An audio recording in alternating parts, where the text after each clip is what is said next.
decíamos, muchos de los cuadros aparatosos que vemos se van a deber a las eh, toxinas, ¿no?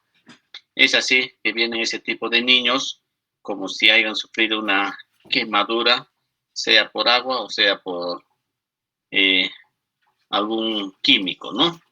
Generalmente es en niños el síndrome de piel escaldada y causada por la exfoliatina A y B, ¿no? Del estafilococo. Mayormente el cuadro clínico presenta pues con ciertas pápulas como si fuera una erupción escarlatiforme y después aparecen las ampollas para después romperse y exponer lo que es el dermis, ¿no? Eh, entonces ese tipo de pacientes es muy frecuente ver por pediatría, ya que pues los niños no se cuidan por sí, si es que la gente o las personas que están a su cuidado no lo bañan, no lo asean o no lo están cuidando, pues van a venir con estos tipos de infecciones, ¿no? El síndrome de piel escaldada se conoce como también impétigo buloso y fiebre escarlatina estafilocócica, ¿no? Estos son algunos sinónimos que nosotros damos o encontramos para ese tipo de pacientes, ¿no? El envenenamiento estafilocócico es muy frecuente. Yo sé que alguna vez ustedes ya han tenido eso, sobre todo después de haber ingerido, pues, comidas dulces, ¿no? Tortas, todos estos que están guardados en los lugares donde venden y están, pues, semanas ahí, ¿no? ¿Qué es lo que va a presentar? Vómito explosivo y diarrea en unas 5 horas después de la ingestión de alimentos contaminados, ¿no? De ahí que sí, solo he almorzado no sé qué, pero ya están a las 2, 3 horas presentando esta sintomatología. Eso debería hacernos por el cuadro clínico así muy, eh, podemos decir, muy agudo en tiempo, que se debe a un cuadro de toxinas por estafilococo, ¿no? Como ven ahí, no se requiere ingesta del mismo germen, sino de sus toxinas, ¿ya? De sus toxinas.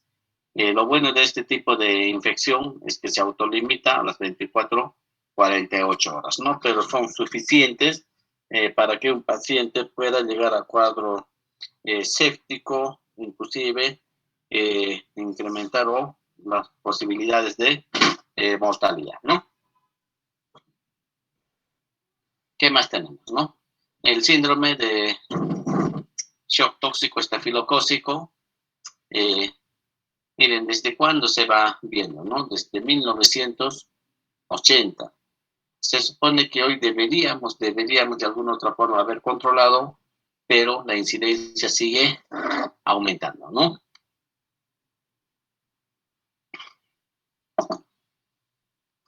Pero ¿en quiénes? Jóvenes, porque son ustedes los que mayormente consumen ese tipo de alimentos. Y otro que también se puede deber es al inicio de periodos menstruales y el uso de tapones vaginales, que ya no es de uso frecuente en nuestro medio, ¿no? Los tapones vaginales pues lo usan mucho las trabajadoras sexuales para seguir en su labor durante la menstruación. Y en la vagina hay estafilococos, sí hay, ¿no? Y eso puede ascender fácilmente por el cuello de cervix, que está permeable por la menstruación, ¿no? Entonces, eso hay que tener muy en cuenta, sobre todo en las damas, ¿no? ¿Qué más podemos encontrar? ¿En quiénes más ese síndrome? No necesariamente por vía oral, sino también se puede deber a algunas patologías donde está comprometido el estafilococo. Tenemos heridas postparto, postcirugías, mastitis, sinusitis, osteomielitis, quemaduras, es decir, cualquier otro en donde haya una disrupción de las barreras, y si es piel, una herida, pues el estafilococo, al ser colonizante, puede ocasionar el cuadro por toxinas, ¿no? ¿Qué más tenemos? Ya dijimos las manifestaciones clínicas: vómitos, diarreas, ras dérmico, y dependiendo de la severidad, sobre todo de la diarrea y de los vómitos, el paciente puede llegar a un cuadro de hipotensión shock y falla multiorgánica, ¿no? Entonces, ¿cuáles son las toxinas que causan este síndrome? CDEH, ¿no? En casos no relacionados a menstruación, actuarían como superantígenos, ¿ya? De toxinas, ¿no?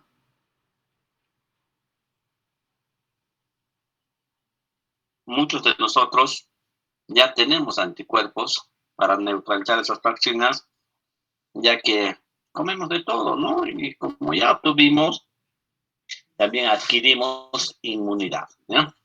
Y con esto, pues los cuadros son mucho más tenues. De ahí que decimos, uy, yo parezco ya, a mí no me hace nada, ¿no? Yo puedo comer en la calle, en cualquier otro lugar, nada, ¿no? Pero vienen personas que solo han comido en casa, limpios, todo higiénicos, y ellos son pues los que padecen eh, el cuadro clínico una vez que empiezan a consumir alimentos fuera de casa. Entonces ahí tenemos las definiciones es para hacer el diagnóstico de síndrome de shock tóxico, ¿no? Fiebre, hipotensión, rash, ¿qué más? Descamación y si es que habría compromiso multisistémico, ¿no? Gastrointestinal, vómitos, diarreas, mialgias, eh, conjuntivitis, puede haber falla renal, aumento de transaminasas, es decir, puede afectar a muchos órganos simultáneamente, ¿no? Este es el RATS, mire, parece un cuadro de solo de, no sé, de una intoxicación, una conjuntivitis, y esa es la forma, ¿no? Cómo se va descamando la piel, ¿ya? Síndrome de shock tóxico, ¿no? El tratamiento antibacterial. Si bien es cierto que no es necesariamente el germen el que está ocasionando este cuadro, pero mientras siga el germen ahí, la toxina va a seguir produciéndose, ¿no? Entonces, ¿qué vamos a dar? Si de la comunidad, oxacilina o diproxacilina, podemos usar cefalosporinas. Recuerden que antes les dije, los medicamentos tienen un lugar terapéutico, ¿no? Y si es un meticilino resistente, vancomicina. Prácticamente en estafilococo tendríamos que pensar en oxacilina y vancomicina dependiendo de su resistencia, ¿no?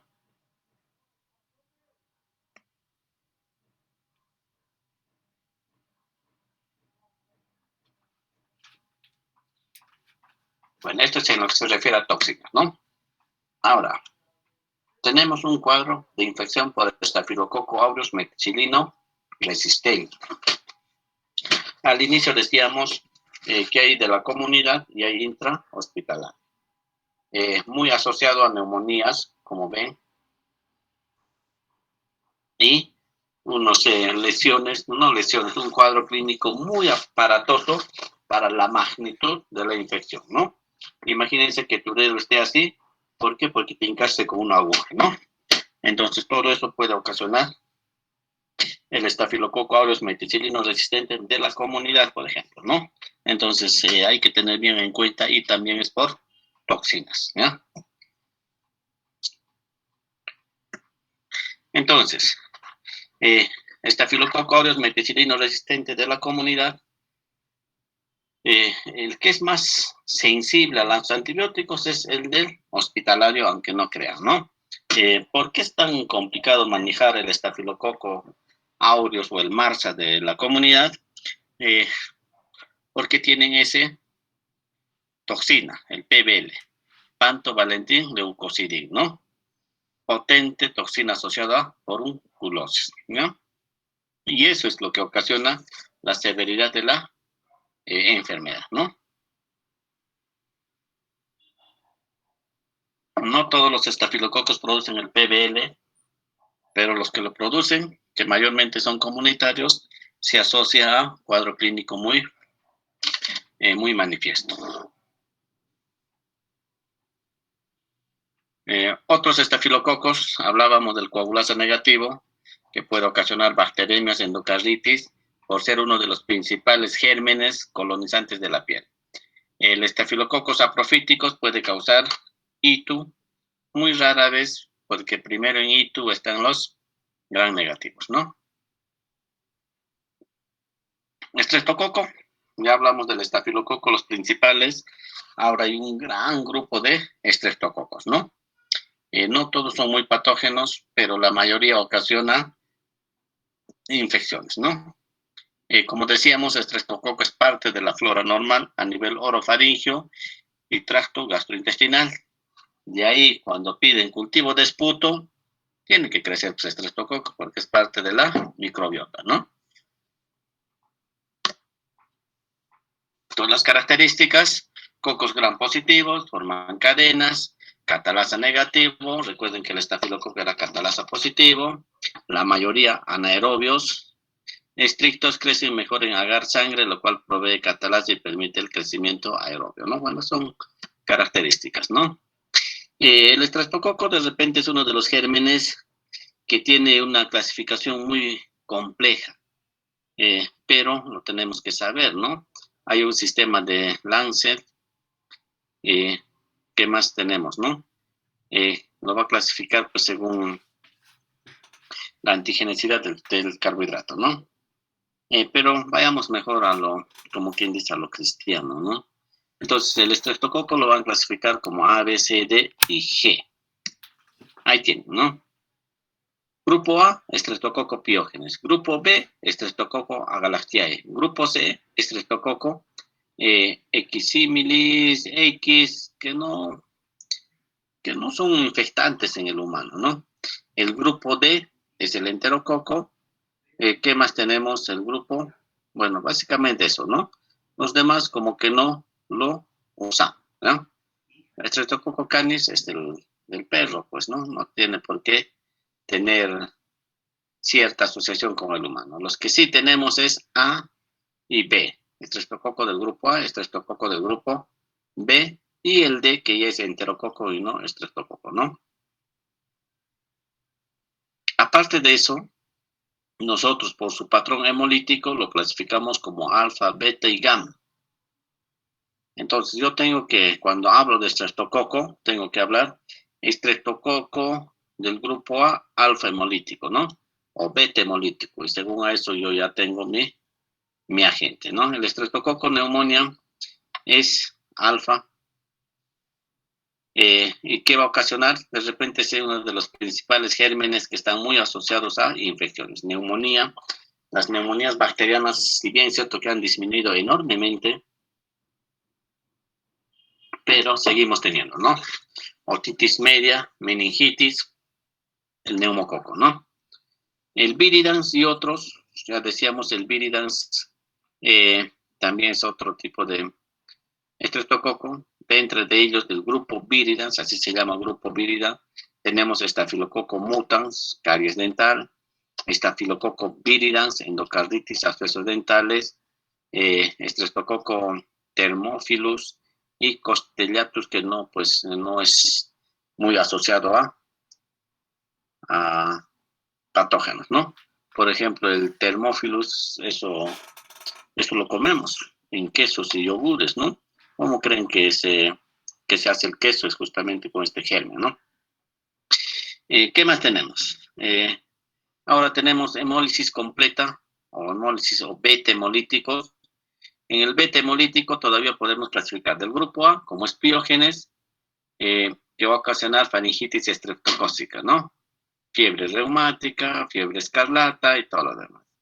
Luego tenemos beta hemólisis del grupo B, Streptococcus agalactiae, ¿no? Neumonía, meningitis y parte de la flora también.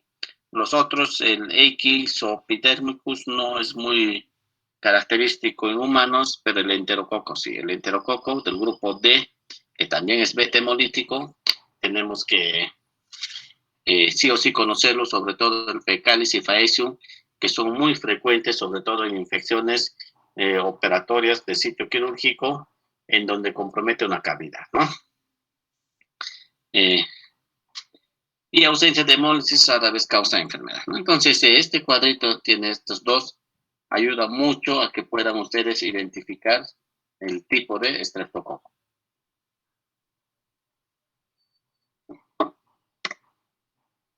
Entonces, como un resumen, ¿no? Por ejemplo, el estreptococo piógenes es del grupo A, beta hemolítico. El estreptococo agalactiae es grupo B, beta hemolítico, ¿no? El estreptococo neumonía es alfa hemolítico, y eso es pues, lo que más nosotros vemos, ¿no? No es tan complicado, solo es asociarlo a esos dos tipos de clasificaciones, ¿no? Vayamos a los que ocasionan enfermedad, ¿no?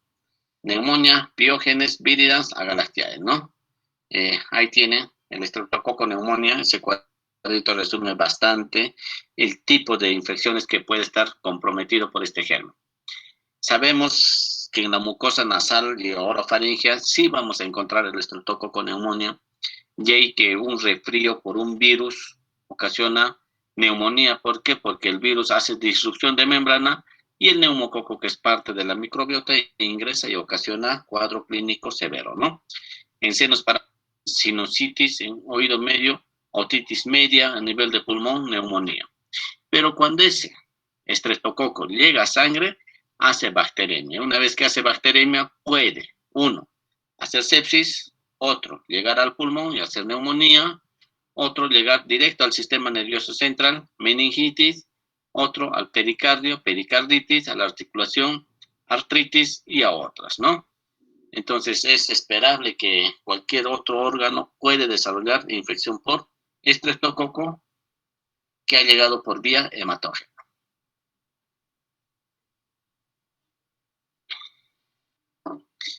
Estreptococo del grupo A, o piógenes, colonias de color gris con presencia de beta hemólisis. Eso ya lo dijimos en la clasificación, algunas características que ven ahí, cápsula de hialurinato, que va a permitir ingresar fácilmente a tejidos, ¿no?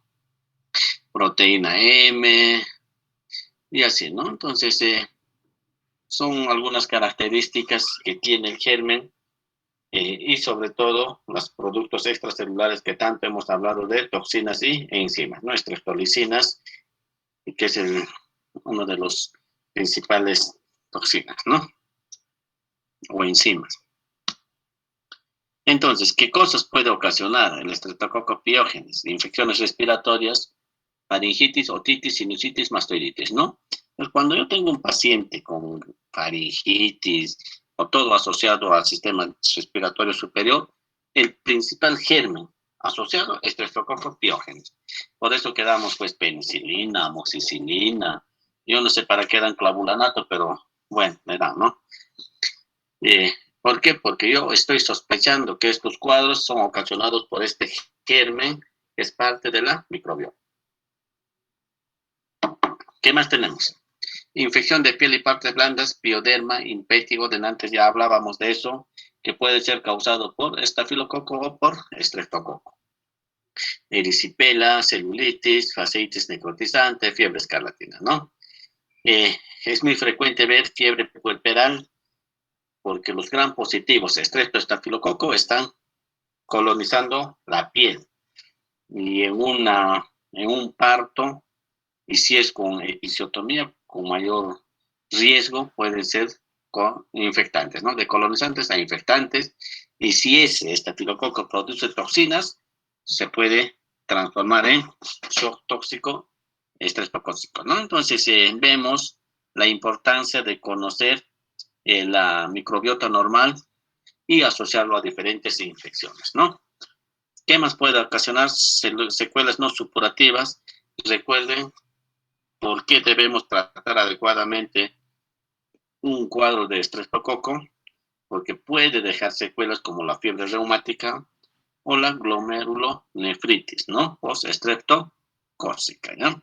Entonces eso hay que tener bien en cuenta. El hecho de que sea una faringitis simple no indica que no lo tratemos adecuadamente.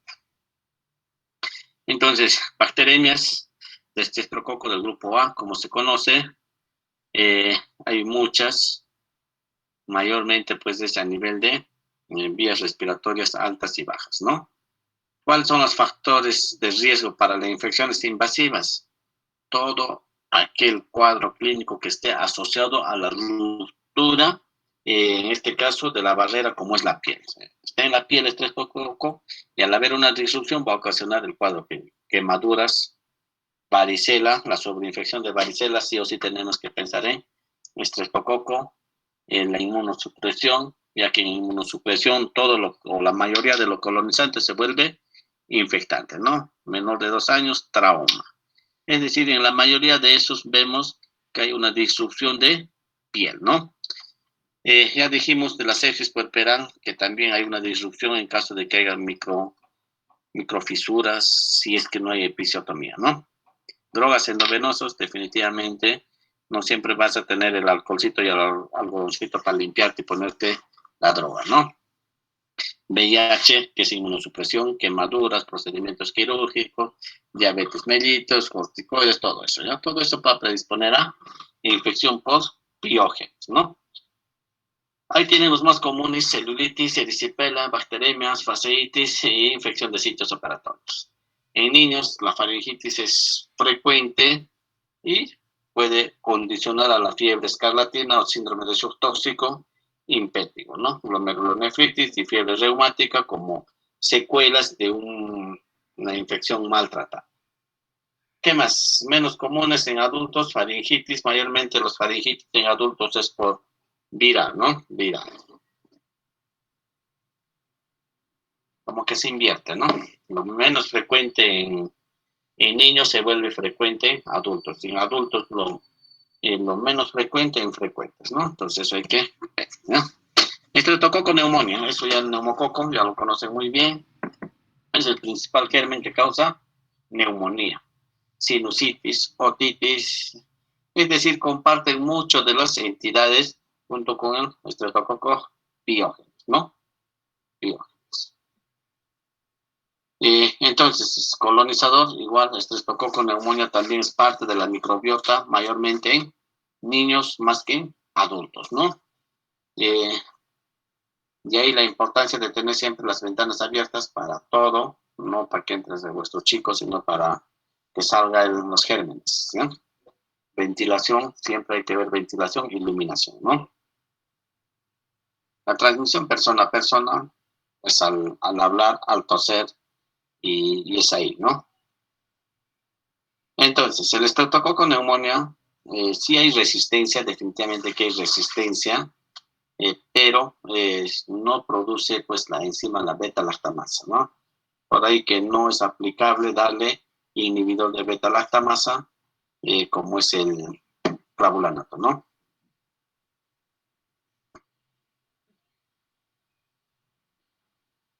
Ya, ahí tienen otro resumen. Mayormente neumococo muy asociado a infecciones de vías respiratorias altas, ¿no? Otitis media, sinusitis, bronquitis, neumonía. ¿Qué pasa si nosotros no tratamos adecuadamente estos cuadros? El germen va a migrar hacia sangre, ocasionando bacterias, ¿no? Y la bacteremia pues puede llegar a cualquier otro órgano, sobre todo aquellos órganos nobles como el sistema nervioso central, y va a ocasionar meningitis. Puede causar artritis, peritonitis, endocarditis sobre todo, ¿no? Pero eso por no tratar adecuadamente un cuadro de vías respiratorias altas, ¿no? Streptococcus viridans, nuevamente hablamos de colonización, igual, ¿no? Miren, ¿dónde es colonizante? Vías respiratorias superiores, boca, tubo digestivo, aparato genital. En esos lugares siempre voy a encontrar Streptococcus viridans, pero no como agente infectante, sino como colonizante, ¿ya? De ahí que no sirven pues los cultivos de esputo, nada de eso, ¿no? Los patógenos, es muy raro, pero tendría que aislarlo en un lugar como la sangre, por ejemplo, que sí es libre de gérmenes, ¿no?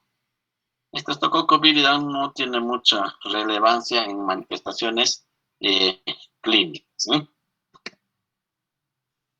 Ahí tienen el grupo viridans, como llamamos, el grupo mitis, que son sanguis, mitis, aralis, gordonil, pero, como les vuelvo a decir, pueden ocasionar infección muy rara, pero sí lo hacen, ¿no?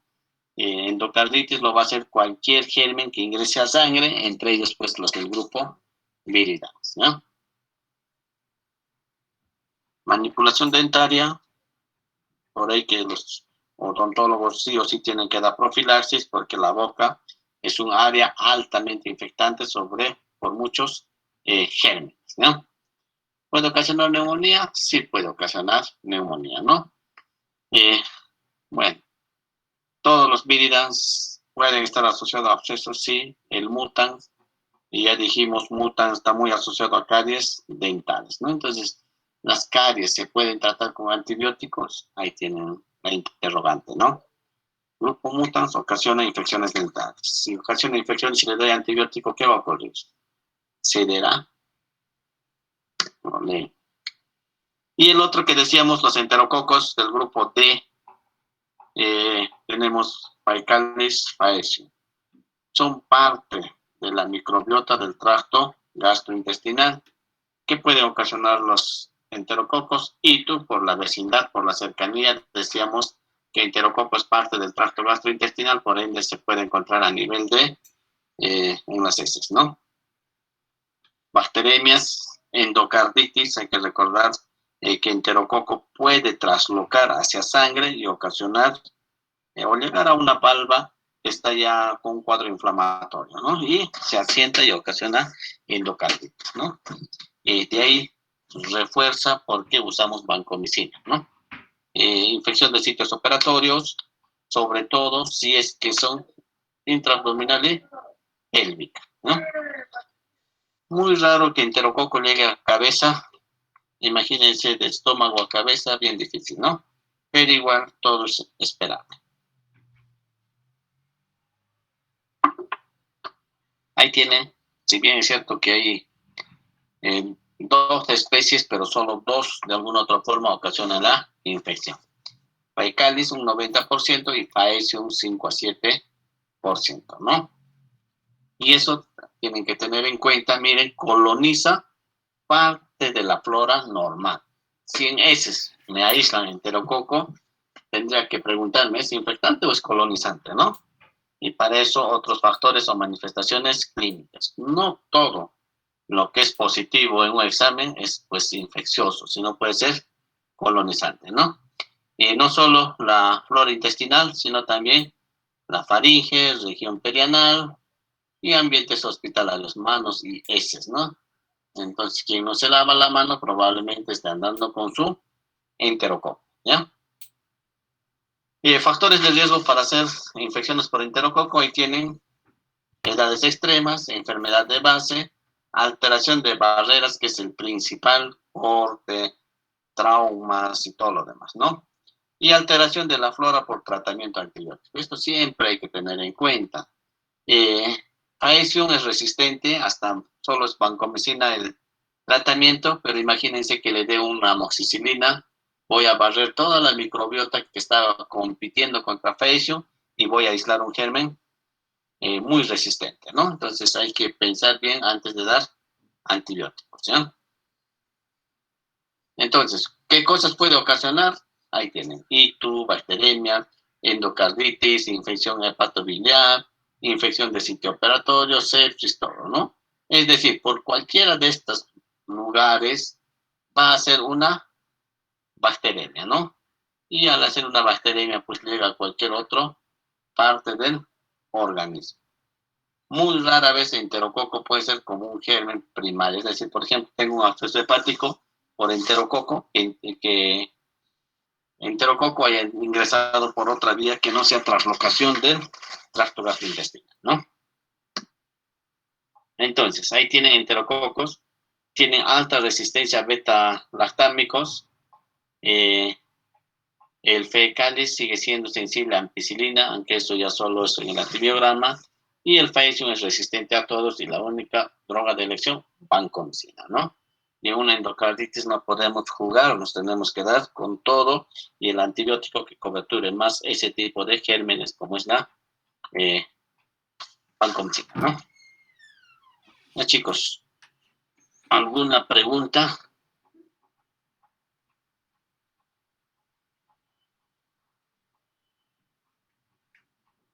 ¿Alguna pregunta, chicos? ¿Se fueron?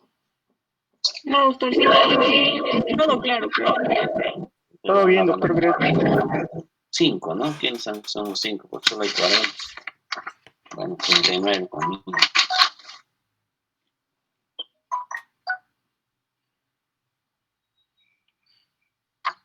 38. Uy, ¿cuántos son ahora?